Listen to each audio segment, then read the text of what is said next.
What's going on? Will Freeman, revolutionarylifestyledesign.com, talking to you today about how to understand people, egotism versus egocentrism.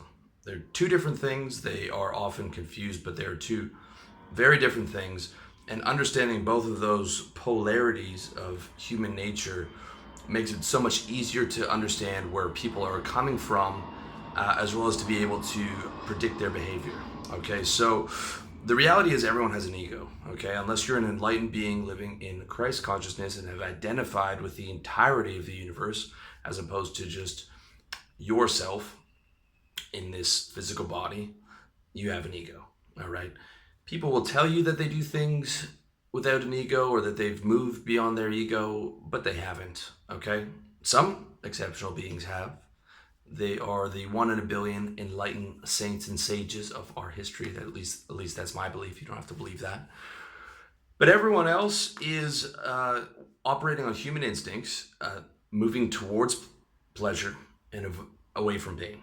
Okay, even if that instinct is charity, is helping people, that person is still getting a payoff from helping those people. Okay, and in fact, helping others is one of the best ways to make yourself happy. I get a lot of pleasure out of helping you guys and seeing the nice comments that everyone leaves. And that makes me really happy. Okay. But I'm still getting a payoff, right? As long as I'm conscious and alive, I'm getting a payoff from my actions. Okay. I don't like the word ego. I think it's overused. I don't necessarily agree with Freud's descriptions of human experience. I think it's inaccurate. I think a better term is just yourself. But I'll use it here as a term because people are familiar with it. And it's also, these two terms are taken from the Treatise on Love by a Russian ethologist, translated into English. The translation is not very good. I wouldn't, you can have a look at it, but I'm going to have a lot more stuff coming from that particular essay this year. And basically, it's the idea that ethology is the animal behavior, the study of animals applied to people. If you've heard of evolutionary biology before and evolutionary psychology, it comes from that field. But there is a lot more to it, in my opinion, and to this author than your general sort of rehashed evo-psych stuff that has now become somewhat generic and mainstream. The alpha male, the beta male, those types of things. There's so much more to it. So for the sake of argument, I'll use the author's terms of egotist and egocentric.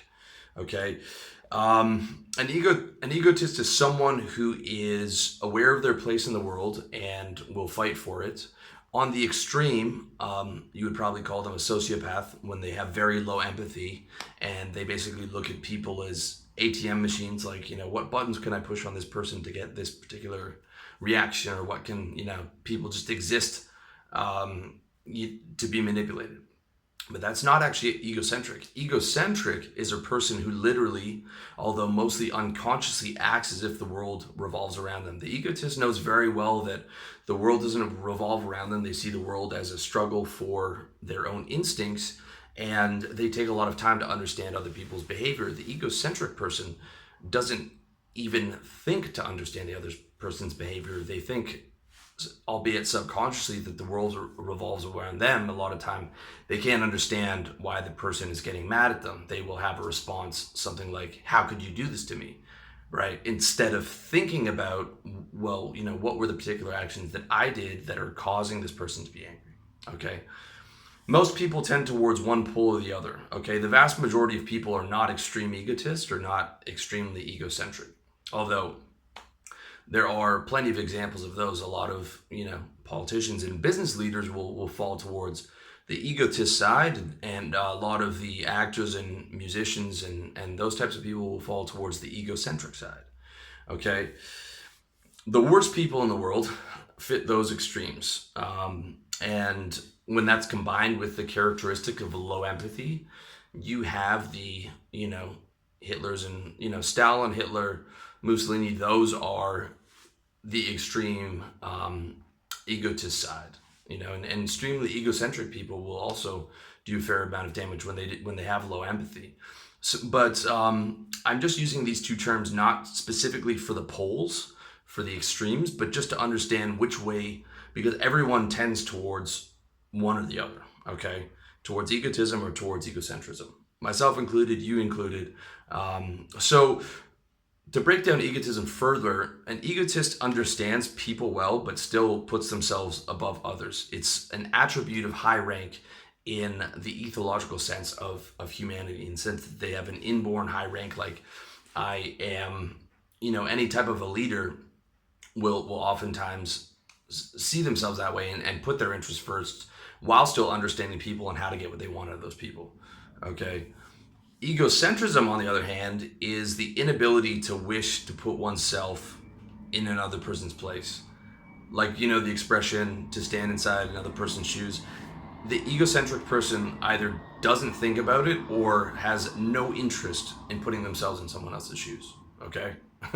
You're probably thinking of a couple people that you've met that fit either of those descriptions. Egotism is unwilling to divest of one's own interest. Okay, that applies to a lot of high-ranking men. I'm selfish in terms of my interest. I definitely tend towards egotism. Okay, although I am not a low empathy person, I actually have a lot of empathy for people. But I do tend towards putting my interests first. But at the same time, understanding people. If I want to do business with someone, I'm going to think about, well, what's a win-win scenario for me where I can do businesses with this person and we can have a good business relationship. That's an example of it's egotism, but there's still empathy and there's still the idea of creating some type of win-win scenario. Okay. In general, men tend to be more egotistic and women tend towards more egocentric. But again, that's only a generality. There's plenty of exceptions and everyone's different. But the egotistic person is able to reflect on themselves, reflect on their place in the world, and they will be able to have an adequate self-evaluation of themselves in other people's eyes. For example, I know exactly how attractive I am to women. I know how many women I have to approach. I know approximately how many women are going to reject me. I know if a girl's interested or not by the way she texts back. An egocentric person might think that if it's a guy, might think, well, he's God's gift. I'm God's gift to women. All these women must like me, or there's some type of fault or something like that. I know that it's a competition for my interest. I have a pretty good understanding of how people see me, and that helps me to navigate the world and create better things for my self-interest. Okay. Most guys that are successful in business, by the way, are not egocentric. You can't be, because you rely on customer feedback and client feedback, and you have to take that into account. If you want to be successful with women, you have to understand their feedback. You have to know how you rank on your sexual market value, and being able to expand that. The egocentric person, they're not going to be able to hear about sexual market value. They're just going to feel slighted that someone doesn't like them, as opposed to, well, okay, they don't like me for this reason because they're outside of my league. How do I make myself more attractive? Or how do I make myself more attractive to potential investors for my business? Or how do I get more clients by appealing to give them what they want, right? This is stuff that I harp on a lot for you guys, because that is how to actually succeed in the world. Thinking the world revolves around you, that egocentric view, is a surefire way to have massive difficulties in achieving your goals. So some egotistic people have empathy or have understanding of people, like the furthest end, the low empathy guys. They can understand when people are suffering. They just don't care. Those are scary people, right? And a lot of those people are in power. They have very good understanding of people and they don't care. That's a dangerous person. Okay, the egocentric person just doesn't understand. Either they're unwilling to understand because they don't care, or there's some people that literally, I swear, they literally don't think about what the other person's perspective would be like. Other people to them are just characters in their reality, and they have a hard time accepting that you exist independently on your own. You might have noticed this in dating, and of course this doesn't apply just to women, but someone who you know keeps after you and telling you how much they like you, or something along those lines, but they can't understand the problems that you have with them, right? And if you bring up a problem, it's, how could you do this to me? Or, I like you so much, right? And you're saying, well, that's what you want, but here are the particular problems that we have with each other. But they're unwilling to step into your shoes to be able to see that. Okay.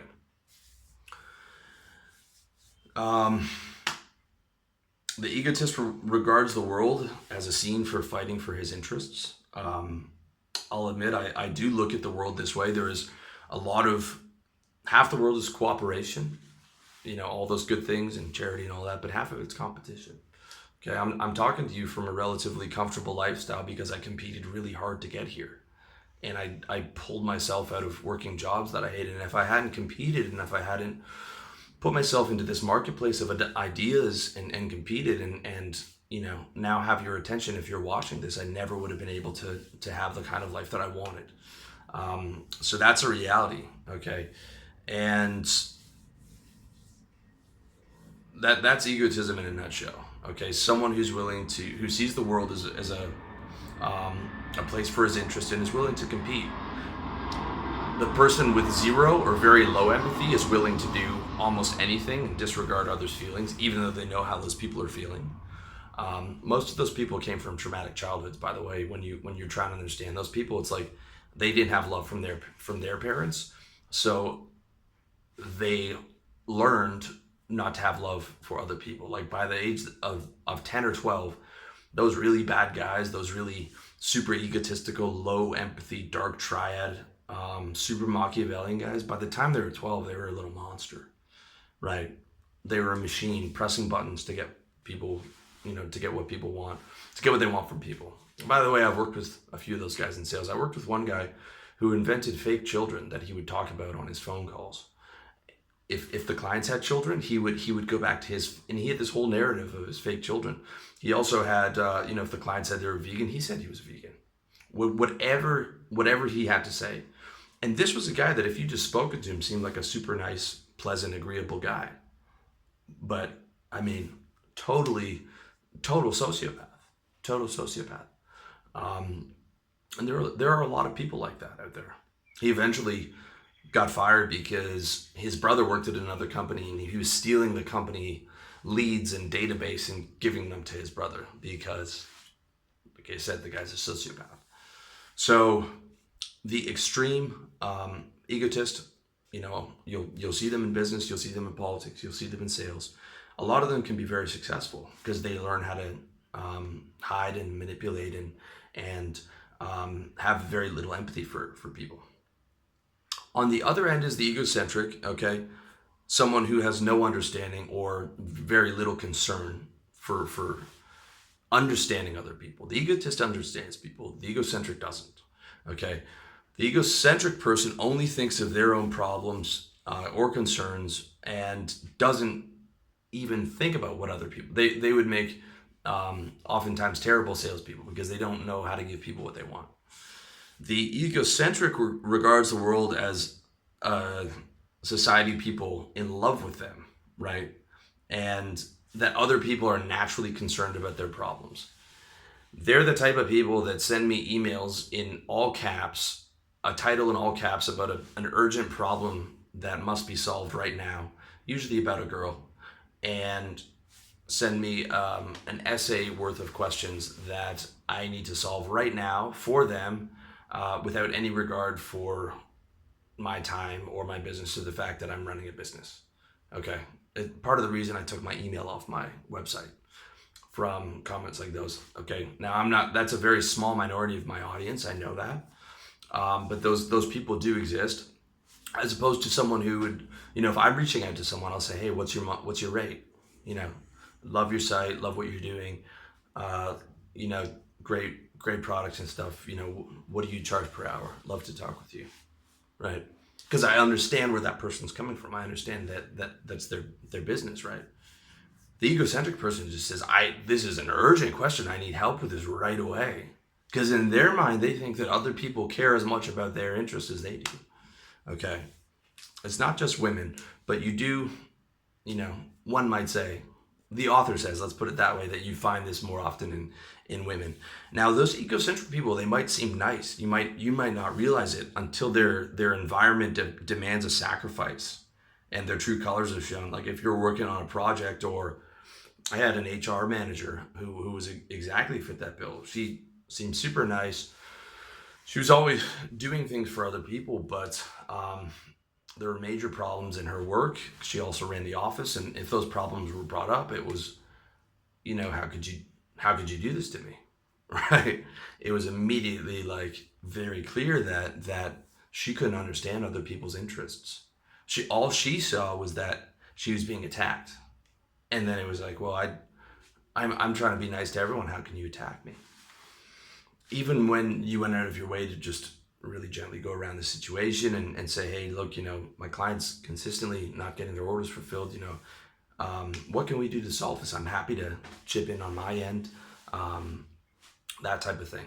But those people, you might not realize it until later, they can't hear that. They literally can't hear that. All they hear is being attacked, no matter how many times you try and put it to them. So the egocentric person is not necessarily a nasty person. It's not they're just insensitive. They're just insensitive to other people's inner realities. And it's in a way, it's kind of like a lack of empathy. Like, it doesn't mean they necessarily want to hurt someone or would want to manipulate someone to the degree that the egotist would, but it's just literally like not putting themselves in other people's shoes, right? They can read gestures, and they can read emotions, but they don't actually go around and go inside that other person. And they are not interested in the sort of the outside world. The extreme egocentric person is the person who doesn't read. They don't have an interest in the news or politics or psychology or anything like that. It's like their interest is like Facebook and their job and a couple other things. And if you go on a date with this person, okay, and I'm not saying it's all women, but I've been on dates with a girl where it was 2.5 hours of talking about, well, actually I probably cut it shorter than that, but it was literally, I'm asking her questions and it was like not a single question about me, right? Not a single question. It would just be like, what's going on with her life, good and bad. I mean, even on a first date, this girl's talking about all kinds of problems and things of that nature, stuff that most people wouldn't show on first meeting someone. Usually there's a give and take, right? You ask someone a question, they answer a little bit, they ask a bit about you, but some people, it's literally like, and guys do this as well. Some guys will go on a date and just talk about his job and his car and stuff, but they literally won't ask you a single question about yourself. When you have that, and the last example I remember, this was a nice person, relatively, but zero interest in my inner reality, who I am outside of, just being a character in front of her on that date.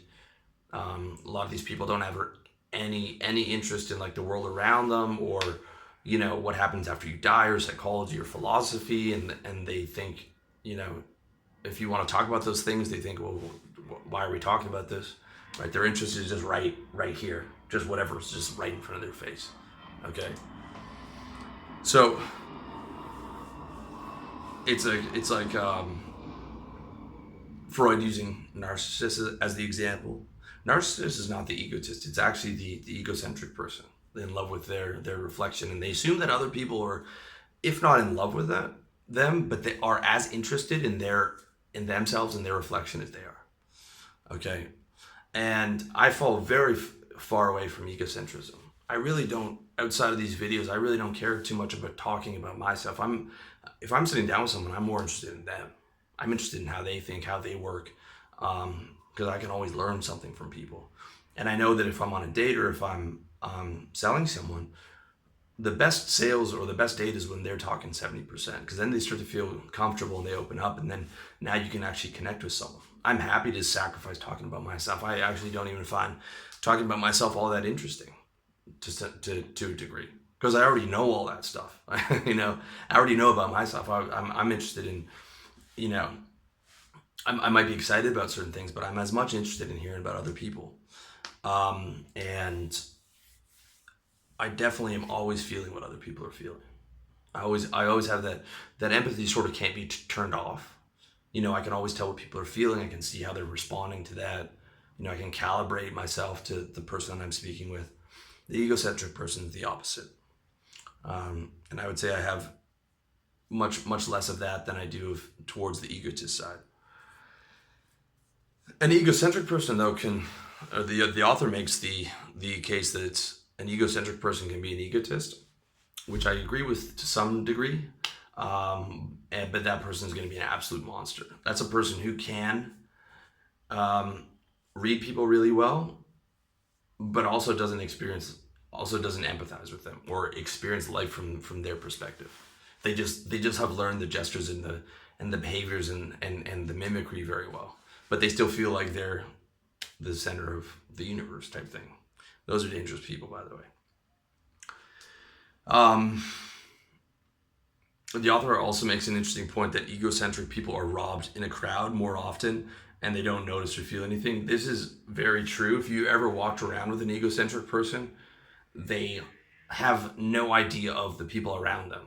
Okay, there are tour groups that come into Chiang Mai all the time with a lot of families who exhibit, I won't say from where, very egocentric behaviors, in the sense that, like, if you're not in their family, they literally don't realize that you exist. They will talk over your head or jump in front of you in line. Like, talk over your head, or like literally right beside your head to their other family member, because you literally don't exist, or barely just register as, like, in their reality is like, oh, something other than my family is blocking my way here. Like, and those are the type of people, because they have so little awareness of the outside world, because they're so uninterested in it, that they can easily be robbed in a crowd. I very much agree with that. And egotism is really just the extension of childhood, kind of without the maturation of adulthood. I've got the woman who cleans my room and cleans my building has just the cutest niece, and whenever she's over here cleaning, I let her watch cartoons and give her food and basically just spoil her, because I don't have kids and she's so cute. But now she just comes in, she just knocks on the door, just takes off her shoes, plops up on my couch, puts her dirty feet up on the couch, just starts turning on, like, just straight gangster, which I think is so cute. But that's because she's a child. Okay, the child doesn't have the understanding to understand how other people's minds work, and I can remember being a child, the things that I used to do. It's like, because you don't understand people, you don't, they're just sort of characters in your reality, right? And that's okay, because that's a child. But some people don't evolve past that mentality, and into their teenage years, or especially into their adult years, and they don't understand how to regulate their behavior, or understand how to get what they want from people outside of certain tactics that they learn in childhood, as opposed to, like, actually empathizing with that other person's feeling and being able to deliver value. So the egocentric is usually the really highly egocentric person is someone who doesn't feel a whole lot of guilt. They're the high ego, the person at the far end of egocentrism and egotism. Neither of them feel a lot of guilt. But the egocentrism person doesn't feel guilt for the fact that they don't think that they did anything wrong. It's always, someone did something to me, right? Because, well, if you're the center of your world, if you're the center of reality, which they don't, they believe that subconsciously, they wouldn't say that outright, but they walk around as if they're the center of the reality. Well, someone did something to me. Someone did something mean to me. So they don't feel a sense of guilt. The egotism person feels lack of guilt for other reasons, because they look at the world as a ruthless battle for survival, and if they cheat someone in business, they just feel, well, they're stupid. They might even get like what sociopaths have, which is called duper's delight, where they get high off of cheating someone. They feel powerful for it, because that other person's stupid, right? They won't feel a sense of guilt, because they see the world as a no holds barred competition for survival, And people that have morality or empathy are stupid. Truly. It's hard for some people to believe that those people like that exist, but look at the wars and look at all the horrible things that happen. Those are your super egotistic, low empathy, very intelligent, very smart, connected, have made a lot of money. When people have all those characteristics, dangerous. Your Hitlers, your Mussolinis, those type of guys, they don't care. Or they feel that they also might feel that like they're a necessary person, so that suffering that they cause for people is necessary because they're the person to bring communism to the world or something along those lines, right? They're this, very special person. So egotism and egocentrism, both like those extremes are very dangerous. Just a smaller level example, the relationship with Kanye and Jay-Z. Kanye's putting out these crazy tweets and thinks he's the next Steve Jobs and thinks he's Einstein. Between those two, Kanye's the egocentric. I love his music and not to put him down, and I don't think that he's a bad person. Okay, I'm not comparing these two guys to those other horrible examples I just used, but he's definitely the egocentric one, and he can't understand why people don't see him as the Steve Jobs of his generation, because in his mind that's a fact, right? In his mind that's a fact, and he can't understand why people think his tweets are crazy and all that stuff. In his mind, because and he, again, I said the people in the music and the artistic field tends towards that egocentrism, and part of that is, what gives them their gift is just, channeling that. Jay-Z, on the other end, is the cold, calculating player in the game of life. He's one of the best that I've ever seen. There was a video of him in an elevator where his sister-in-law started attacking and kicking him, and he just coolly brushed her off because he knows he can't do anything. He knows there's cameras in the elevator. He knows he can't hit a woman, even if she attacked him. And the second they get off the elevator, there's a press team and crowd waiting for him. He just, smiles and walks on his way, because that's how tight he is in his game. And he never makes social mistakes. He never tweets anything crazy. He is a businessman. He can get along with other businessmen. He knows how to make people like him. He knows how to sell. He knows how to develop relationships. Extremely smart guy. And again, not comparing him to any of these other horrible people. I'm just saying those are two examples in a relationship. And that's why those guys have so much tension. They're falling in and falling out of each other. Jay-Z probably has some love for Kanye, but a lot of it's like he's one of his biggest artists. And, Kanye can't understand times where Jay-Z doesn't think that Kanye is his world. Kanye spent 40 minutes on stage insulting Jay-Z, the guy who basically made his career. So those are just two small examples. In my opinion, I think you have to tend towards, first of all, you want to have empathy, but secondly, if you were looking at the world from an egocentric perspective, you're really going to suffer as a man in terms of getting what you want. If you're a really pretty girl, you might be able to get away with it, okay? But as a man, you're going to suffer, okay? I think that I've done some research, and I think a lot of the problem that guys have with girls is there's guys coming from these egocentric frames where the world owes them something, where the world owes them a hot girl, even though they don't have themselves together. And they're the guys who get ripped off by these pickup artists who tell them that looks don't matter and you can get a 10 without money, without looks, without status, and it's like they sell them these snake oil products. They sell them the moon, and it doesn't work. The guy who buys into that, right? He's not tuned into what other people think. He's not tuned into okay, women like this style, women like this kind of guy. How do I become that kind of guy? He's buying into that dream because, a lot of these guys get upset and, they think that they should just be able to get a 9. And if not, she's superficial. It's like, yeah, but you're looking at her for her looks. Don't you think that your looks and the things that you have going on would make a major impact on her as well? And I think a lot of guys struggle in business when they think the world owes them something, or the world they expect the world to be easy when it's not. And you know, they have to toughen up, but they think, well, this is unfair, or a lot of people blame other people. You know, these people holding me down, or this is holding me down, and take on that victim mentality. That's egocentrism, that victim mentality. Okay. So I'm not going to tell you to be an egotist, but I'm going to tell you, first of all, have empathy. Second of all, tend towards, you know, how do I get what I want in life? Well, okay, I have to understand people. You have to understand people. You have to understand where you fit in. You have to understand how to give people what they want. Okay.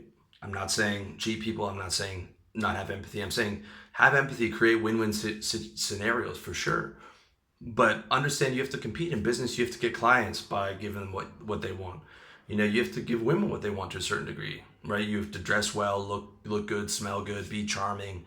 Helps if you have money, helps if you have social status, helps if you have a mission and a passion and something cool that you're working on that you can point towards.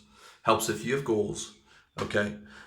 There's no such thing as a free lunch, and thinking the world revolves around you is really gonna make you suffer. So understanding the world, understanding people, focusing on your interests. I'm selfish, okay? You can be selfish, but still be ethical about it. Like, I'll compete hard in business, right? You can compete hard in business, but don't cheat people. Don't cheat your clients, right? So I think that's the best way to go about life, is like looking out for your self-interest, but getting what you want by giving other people what they want, and being happier by helping other people. Okay, so it's taking care of yourself, but it's also having that empathy, also having that ethics, and making it happen. Okay, because if you don't have ethics and stuff, dude, you're gonna end up in jail. Okay, you're gonna end up isolated. Your personal relationships are gonna be messed up. Your kids are gonna be messed up. How many of those super successful, like really dirty guys like Bernie Madoff and stuff, their kids are all messed up because they were never around. They didn't give their kids love. You're gonna end up isolated and alone a lot, and you're gonna have to go through these really big mental gymnastics to convince yourself that you're not a bad person.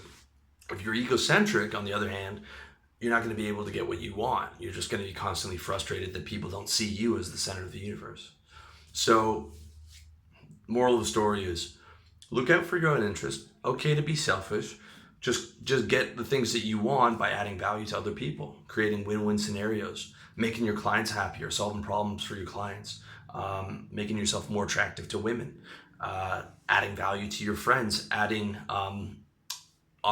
business opportunities to the friends in your network, helping them in that way.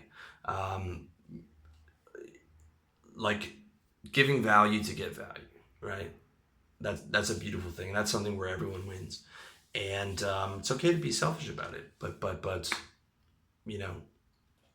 put yourself first, have empathy, add value, because that's a long-term mentality. Short-term mentality is just cheating someone. Long-term is like, how do I make this person a client for life? Or how do I make this a really good relationship, right? Instead of like ducking and dodging and pretending you have children that you don't, or pretending that you don't have a wife and things like that. Those things tend to come back to you. So, moral of the story, all right? I know I went through a lot of different scenarios here, but I hope you got it. Hope it was useful. We're going to have more stuff on ethology coming this year, and let me know what you think in the comment section. As always, thank you so much for watching and listening. Wherever you're getting this content, much love to you.